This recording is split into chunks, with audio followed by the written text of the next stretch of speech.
Hello, welcome to the 24th day of September 2025.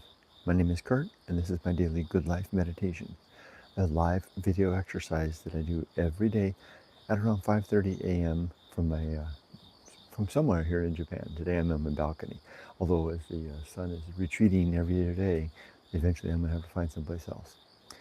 I do this exercise to remember my life objectives and principles, those which are outlined in my book, Going Alone, which you can read for free at goingalone.org. I also use the time to think about yesterday, how I did with any noteworthy challenges or opportunities that I met, and examine my treatment of those events relative to my values, exploring where I did exceptionally well or exceptionally poorly so that I can learn from either case. I also go over my 8 objectives of my creed, one of the principles, and I cover my plans for the coming day. But before I do any of that, I want to say hello and welcome to new subscribers. It's good to have you on the channel. This video, the Good Life Meditation, is a video diary entry, so you're welcome to watch, look over my shoulder, so to speak, while I write in my journal here. You can leave comments and criticisms, and I'll read and attend to those when I'm done. I do talk about sensitive subjects like death, so just be heads up. And I really want to say thank you for those that support me as members. Like I can see Crystal there. Crystal's one of my YouTube members. Thank you so much, Crystal. I really every time I see your name, I try not to read the comments as they come by, but I'm keeping it when I get started because it stops the flow. But as I get started, I like to check to see if anybody says there's no volume. Anyway, I saw Crystal leaves a comment, and when I see Crystal's name, I always think about, and it was timely because your name came by just as I was thanking my YouTube members, of which Crystal is a member. Thank you, Crystal, and my Patreon supporters, and in general, everybody who might watch my video, because every view and engagement makes a difference. Especially, I think now, as I am just on the cusp of starting to really get it back out into the world in Japan, and your direct support is going to really make a difference to me. Thank you for that. Oh, let's do a quick check of the temperature. Would you look at that? It's the first full day of, I think yesterday was the last day. I don't know, was it the last day of summer or the first day of autumn? But today really feels like it. Look at this temperature. It's 16 degrees and I'd say 81% humidity. 16 degrees and 81%. And boy, what a difference that makes. Let's make a note of that. 16 degrees and 81%. Sounds a lot like what Tim over in the UK has been telling us about his weather every day for weeks. There he is, there's Tim right there, chiming in at 9.1 degrees and 81% humidity. So you and I are spot on for the humidity, Tim, but you've got to, you're way down there. That's sweater weather. But you were at 16 for a long time, I remember. Okay, so there's our weather temperature. So moving on now to the notes for today, for the last 24 hours. So just a second. Yesterday was a significant day. It was the last day that I had to have eye protection, and the last day before I could shave and wash my face and hair and head. I was using like white cloths for a few days, and then I could start taking a shower, but only from the neck down. And then yesterday was the first day that I could, take off the protection and get all it clean. So I'm nicely cleaned up, shaved, cleaned, all that stuff. I feel good. I feel better. I feel like myself now. And also I can apprehend the world more clearly now. What I mean more clearly, it's fantastic. It's like being given new eyes. Anyone that's had cataract surgery that's gone well will relate. It's an incredible difference. Everything is crisp and clearly seen, beautiful lines, different subtleties of color. And at night, the streetlights and the headlights in the cars don't have a halo around them. They're not, or at least not as much, and they seem to just the nighttime isn't as frightful now as it was before when I was driving. I didn't realize just how bad my eyes were until now.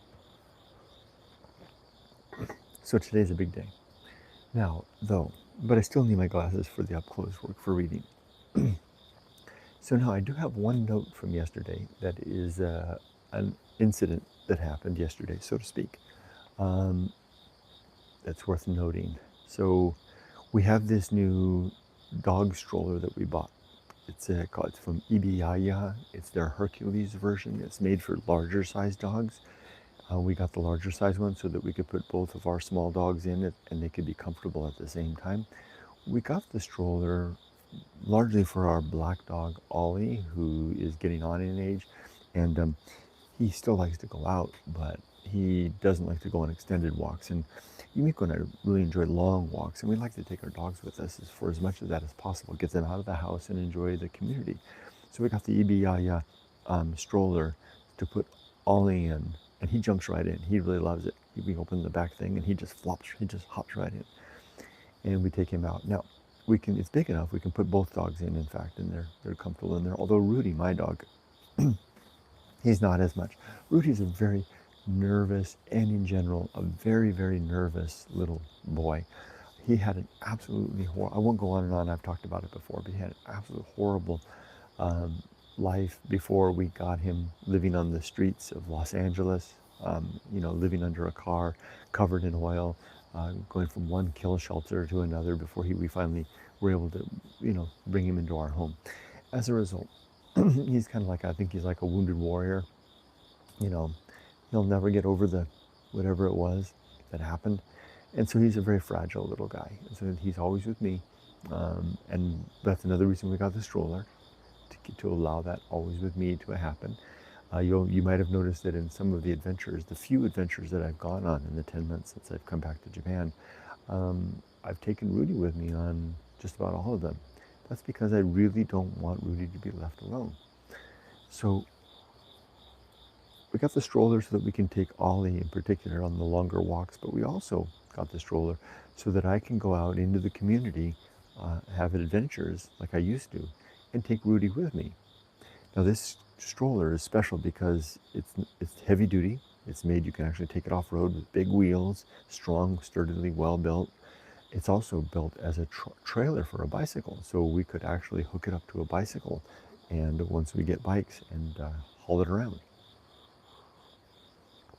So yesterday was our first outing with the stroller. Now what we chose to do was to take the dogs with us to the festival at the art museum, which is right up there, literally right behind those mountains right up there. To this side, that's wilderness, but over there is a gigantic park that houses a lot of the prefectural jewels in the crown of the prefectures, the states, the Shizuoka states amenities, which include the Shizuoka Prefectural Library, the Shizuoka Prefectural University, and the Shizuoka Prefectural Art Museum, including their permanent Rodin exhibit with our Rodin wing. And this is Rodin Week, and all of that is just up there. It's like a huge, gigantic campus of parkland and university and museum and winding trails, and that's where we do all of our dog walking, or a lot of it actually, our more pedestrian and routine dog walking for the morning and stuff. We have a course and a trail that we take. Not so much that Yumiko and I are into courses and trails. We like to mix things up. But the one dog, Ollie, the older dog, he likes his regular ways. Anyway, what we decided to do, because it's Rodin Week, yesterday they had a matsuri, a festival. Yesterday was a holiday in Japan, the first day of autumn. I guess that's what it was, the first day of autumn. So today's the second day of autumn, although it really feels like it today. It was a holiday here in Japan. And they had a big festival going on up there in the park. So we thought we'd take the dogs with us. So, Kurt, this isn't story time. I don't do the Good Life meditation to recite to the camera what the day is. I do this to talk about challenges and opportunities and how I handle them. So I'll get on to it. We decided to load the dogs up with our cart and go up to the festival. We had this idea that we could put the dogs, because we knew there'd be lots of people around, and our dogs are not social animals. Ollie, the black dog, the older dog, he's a little more tolerant. As long as people don't get in his face, he'll leave everybody alone. But Rudy, if he perceives anyone or anything as a threat, then that's it for him.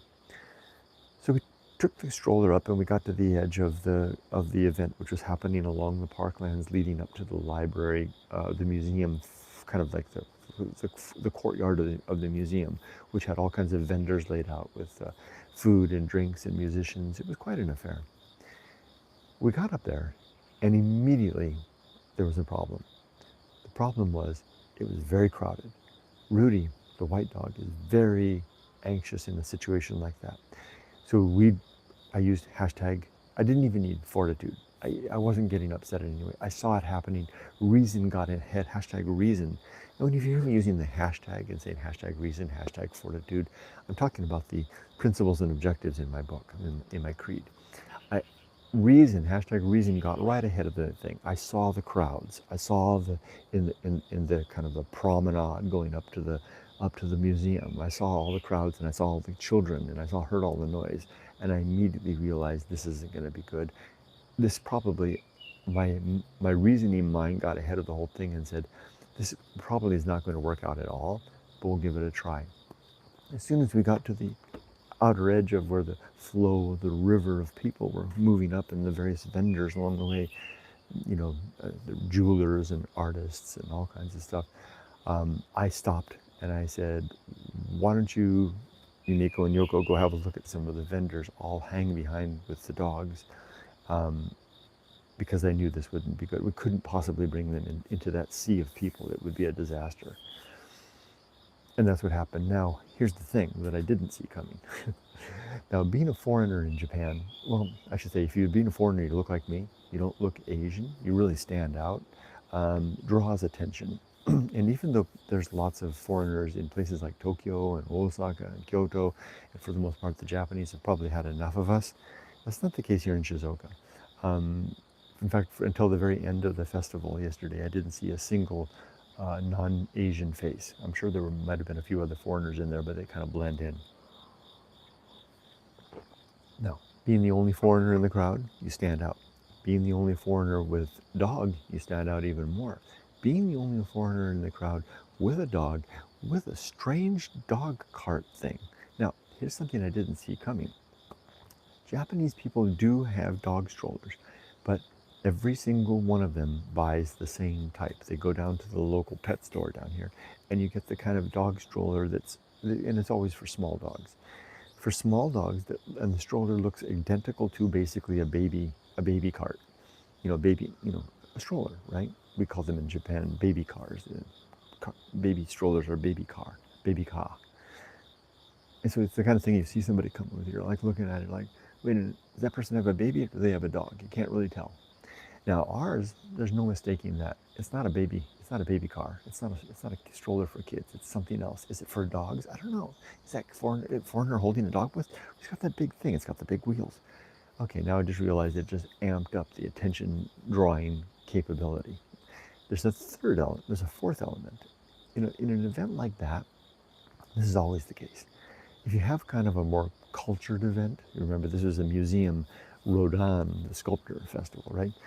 It's always going to draw out the I don't know how do you call it, the more refined and what's the word? There's a word. I can't quite remember the word, but the word kind of describes the more refined, the opera set in every society. Shizuoka is a big place. There's a lot of people here, and so the people that tend to come to that, they're not the six-pack of beer type. They're the champagne caviar type, right?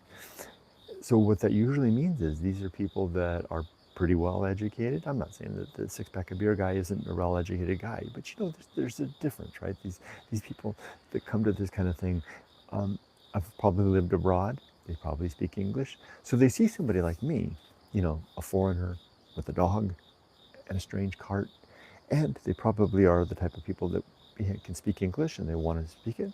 They won't probably want to, say hi or something like that. It's like it's like it's like it's a magnet. I mean, it's a human magnet. It draws people in. So I was standing there by the side, and it wasn't lasting. It wasn't lasting very long because people were starting to see me, and I could see people, curious. And I thought, people are going to start coming over to talk to me. And sure enough, an old woman came over and spoke. Sometimes people can speak English, but they'll get right to it. Sometimes they'll speak Japanese and they're like hesitant to speak English, even though they can, because they're a little shy or something like that, or they don't know. And so she came right over, and people always do this. And I'm holding Rudy. I've got Ollie in the dog cart, and I'm holding Rudy because I know that Rudy's going to be a pain in the butt. And I see her coming, and I move aside so that Rudy can't see her. And then she begins to talk to me, and she's asking about the dogs, and you can see people leaning in, and they're going to want to touch the dog, right? And I'm trying to tell her all this in Japanese. I'm trying to tell her, oh, I'm sorry, but this is, he likes other dogs, but he doesn't really like other people. And then she's asking me about the dog cart, and then she says she's leaving, but then she turns back and she comes around to ask me if I live nearby, and I do. And then she switches to English all of a sudden to tell me about that the road is kind of bumpy, to watch out. And she's just, and that's all fine, except for the fact that I've got this little white dog growling in my arms, and people don't take a cue that they don't. So I'm using Temperance, and I really don't even need Temperance. Back to my principles, I really don't need Temperance to hold it down, because I saw all this coming. I knew this was going to happen. I used reason immediately as we approached this sea of people. I said, this isn't going to be good, Kurt. You're going to need to, this isn't going to last. You're going to give it a trial balloon effort to stay out there. You're going to wind up taking the dogs home. Now, fortunately, literally, it's just on top of that hill. So as soon as we've had enough, I'll just turn back, bring the dogs back, put them back in the house, leave the doggy cart, and go join my wife and sister-in-law. So that happened. Finally, that woman left. And then next up, kids see us, and there's actually a big statue right next to me. It's a statue. It's kind of a big woman, with her arms up like this, and she's made of like bronze or something like that. And so the kids come over, and they're literally hanging off the statue's arms. And, the parents aren't saying anything. And I'm thinking about all the foreigners that are hanging off the Torii shrine gates. You see the things, and the Japanese are up in arms, and here the kids are hanging off the statue. And anyway, now of course, the dogs, now Ollie's not impressed with that. Now that's fishy business, right? So now both dogs are kind of upset. So I'm backing up further away. I wind up, long story short, I wind up backing across the street, and I'm hanging out under a tree away from it all, and still people are coming over to talk to me. So this isn't going to work out. As soon as the ladies come back and join me, I told them, this isn't going very well. I think I'm going to take the dogs back, and I'll rejoin you, and we can enjoy the rest of the festival. There was disappointment in their eyes, but they understood. They know our dogs. They know this wasn't going to be good. So the point, again, isn't to tell you the story. The point is to say, how did I handle this situation? Did I handle it well in the moment? What principles did I utilize? And how did it all go down? So just recapping again, I used from the book #reason to apprehend the situation even before it started and come up with a game plan. I used #temperance to control my sense of urgency and worry as the dogs began to growl, as the woman got close and wanted to touch the dogs and didn't catch a clue that this wasn't a good idea. I also used #temperance as the boys started clambering over the statue next to me and upsetting the dogs even further. I used #life will not go well to remember that even though I had a plan in my mind about how we would enjoy the park, that we couldn't do that. I used #limits to recognize my true limits and true opportunities. The limit was that I couldn't do anything about the dogs or the people, but I did have the opportunity to change my plan. And I think that's probably, and as a result, as a consequence, I maintained my balance through the whole thing. I didn't feel off my footing in either my mind or my body. So I think yesterday did very well with this challenge at the park. I'm going to give myself 5 stars. Good job, Kurt. Now, as for my creed, which again you can read in my book, Going Alone, in the chapter titled The Good Life, just go to goingalone.org, click on the read the book and look for the chapter, and you can read all about it here. My 8 objectives are to 1, be always ready to die. This means I have my affairs, my relationships, and my life's work in good shape. Number 2, to make good and effective use of my time, to not waste my days. Number 3, to develop and maintain good and sound life principles, precisely what I attempted to do in writing this book and the other books that support it. 4, to cultivate good emotional reactions, so I respond well in challenging situations, witness yesterday's example. 5, to perform good actions relative to my values. 6 is to recognize my true limits and true opportunities. 7, to do just one thing at a time and do that thing slowly and deliberately and carefully. And 8, to maintain my balance wherever possible. Today I'm going to read the last principle in the book titled, actually it's the second to last, titled The Principle of Fun. Principle number 34 on page 273.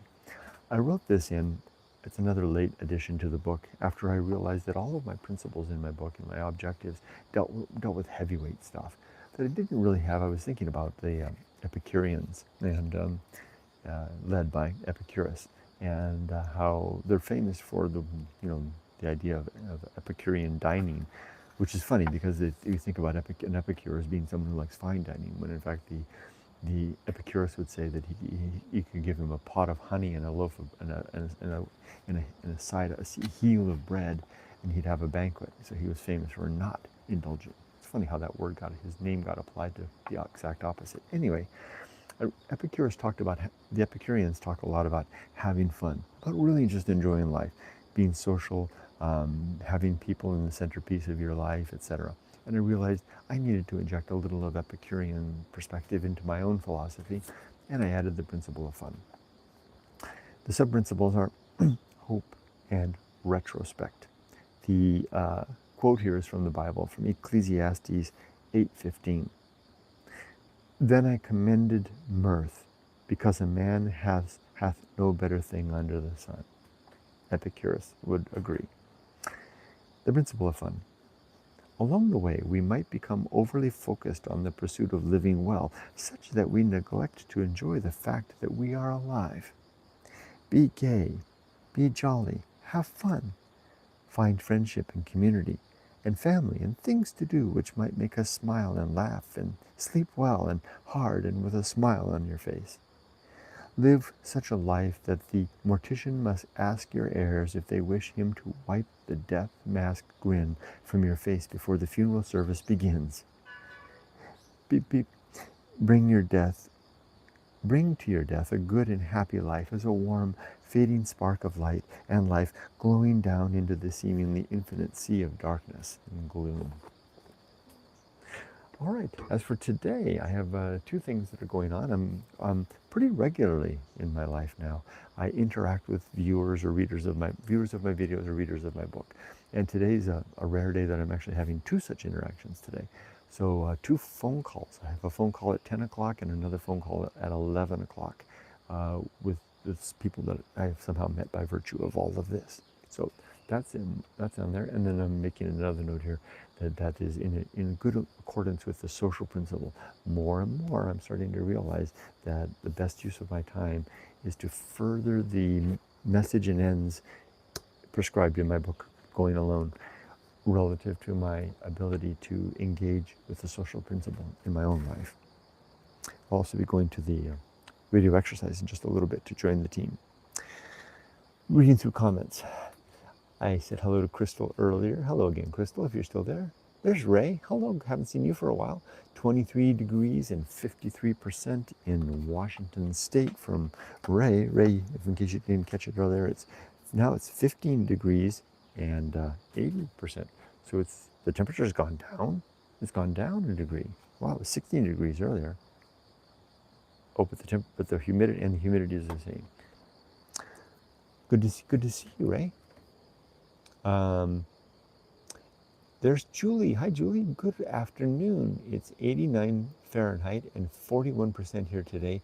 Not enjoying the heat, but it's supposed to be a lot cooler tomorrow. That is pretty hot. Yeah, hopefully you'll get some cooler weather and can join the club and getting the mothballs out of the sweaters, right? Tim, I saw your comment earlier, Tim. Weather checking in the UK at 9:35 at 9.1 C and 81% humidity. Another lovely, crisp, sunny day. Sounds a lot beautiful. Crystal, hey, it's my pleasure to support your channel. Been watching since I was a teenager. I'm 37.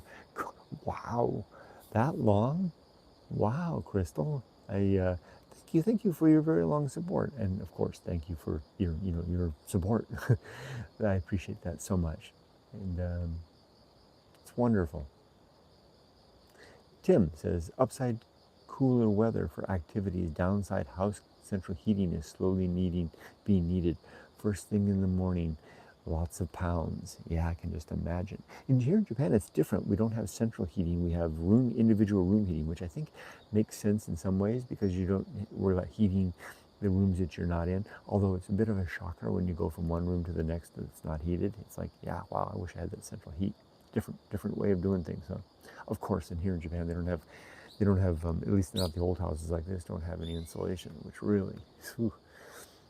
Crystal says, whenever I see Rudy smiling or enjoying a breeze, it makes me feel so happy. Thank you for giving him so much love. Thank you, Crystal. I appreciate that. I feel the same way. He's definitely a handful, a very difficult little dog, but I always feel kind of like, especially I try to use my reason to remember that, like when we went to the shelter and we picked him out, Emily picked him out. We didn't know what a handful he was going to be. But I feel like, even the staff at the shelter were like, are you sure you want that dog? But, in a way, Crystal, it's like, the other dogs that don't have so many issues, might be easier to place. I think sometimes that if we hadn't we took on a more challenging dog. And every time I see him, like you said, smile or just sleeping peacefully. And here's something you might like, Crystal. Since we've come to Japan, especially, he rests when he sleeps. He sleeps and he breathes. He breathes easy. It used to be that he would breathe all the time, but now he breathes easy. Let's see if he's doing that now.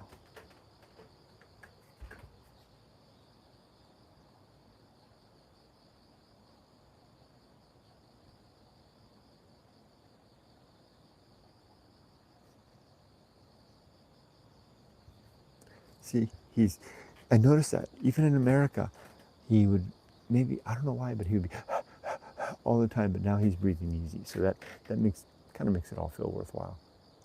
Thanks for sharing that sentiment, Crystal. I appreciate that. Hello, ZZ Jones. Good to see you. It's been a while. Wow, I finally caught a live that while it's happening. You sure did. It's good to see you. Tim says, Ollie and Rudy looked really happy in their new mode of transport. Yeah, they were almost looked like they were smiling, huh? We had a Cairn Terrier for 17 years. He was always with us, but we had to put him, but had to put him kennels when we went to Australia, and he only lasted 2 days in the kennels. Boy, we felt guilty when we came back to the UK. Yeah, I know that's tricky. Wow, but that really shows how much he loved you both. That he needed the two of you, right? And that's, frankly, that's probably, Yumiko and I have these ideas of traveling and like living in Airbnbs overseas, but I think we're going to hold off. Just, it's just not practical with the little dogs.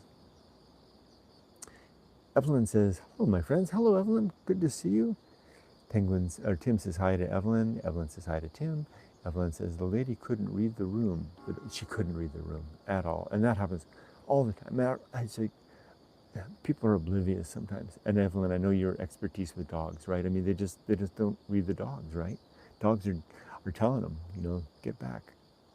Julie says, I did not grow up with dogs, so I did have to work at learning how to interact with them properly. Yeah, I guess it's kind of a skill, huh? Julie says, so your forbearance with those kids was nice. Thanks. I tried, but I quickly stepped aside as soon as Ollie started to bark at them, right? Because it'll soil the kids' day too and startles the parents. Tim says, my parents had an Alsatian when I was growing up. A few weeks back, I was attacked by one on a walk, but thankfully it was muzzled. I somehow managed to stay calm. Wow. Sorry to hear that happened to you, Tim. Crystal says, I wonder if there are universal do not approach signs or something you could stick on the stroller, anxious passenger or something. Might attract more attention though. You know, it's funny, Crystal, I think that might be right, but it seems like there's like two categories of people. And the Japanese, someone once said the Japanese are just like everybody else, but more so. Most of the people keep a distance just because it's the right thing to do. Just like they keep a distance when you're walking, they like step aside just a little bit. Most people are really smart, and the Japanese are like that. It's just the ones that don't are more so, right? They're more so. The Japanese are more so when it comes to courtesy, but they're also more so when it comes to intrusion, when they don't have that second sense, that sense. And you're right, maybe there is a sign that I could put on there. I don't know. I've never seen anybody else with that kind of sign. But I have a feeling that the people that are going to ignore it are just going to ignore it because they just keep on coming, Now, fortunately, as a foreigner, I rarely say this, but I mean, you can kind of, I can kind of turn on my, and I don't do it. I never do it. But if I want people to back off, there's ways to do that, especially as a foreigner. I mean, I'm not talking about being mean or anything like that. It's just kind of like you can kind of drop the courtesy a little bit, and like, oh, here, and just say, like, it was nice talking to you. I'm out of here, right? Just the Japanese have a harder time just, just like dropping the formalities and moving on. But I can do that. Foreigner, Americans are pretty good at just like, enough of this. Have a nice day. I'm out of here, right? Playing my American card, which I never do. I think Rudy has finally found his contentment in life. Yes, I think you're right. That's exactly what's happened, Tim. Ray says, put one on the old driver stickers on the stroller. That's not it. No, there's a good idea, Ray, right there. In Japan, they have these little stickers that the old people put on the car. Just basically tell people to give them a little room, right? That's actually a really good idea. Probably Yumiko would frown at that idea, but if it was just me, Ray, I think I would do just that. Okay, everybody, well, I made it to the bottom of comments. I'm going to pull off for now, and a few more things to take care of before I go join the team for radio exercise. I've been getting messages indirectly through the community that I've been missed, so I'm sure they haven't seen me in a week. But I told them I would be gone because the doctor said I couldn't do any straining exercises. But today I can do that. I can start exercising again. Thanks for joining me, all of you. I really do appreciate it. I wish you all the best. Let's all have a great day. Be safe, but not too safe, or as safe as you want to be. And take care. Crystal says, enjoy, ZZ Jones says, enjoy radio exercise. Thank you. Crystal says, enjoy your day, everyone. Thank you, Kurt, for the check-in. You're very well. Thank you, Crystal. I appreciate that. Tim says, have a great day. Thank you, Tim. And Claude. Hey, Claude, haven't seen you for a while. Although I thank you for your comments on Facebook, on YouTube, Claude. He says, wishes everybody a good day. And Evelyn gets the last word. Thanks for the company, guys. Thank you, Evelyn. Take care, everybody. Bye-bye.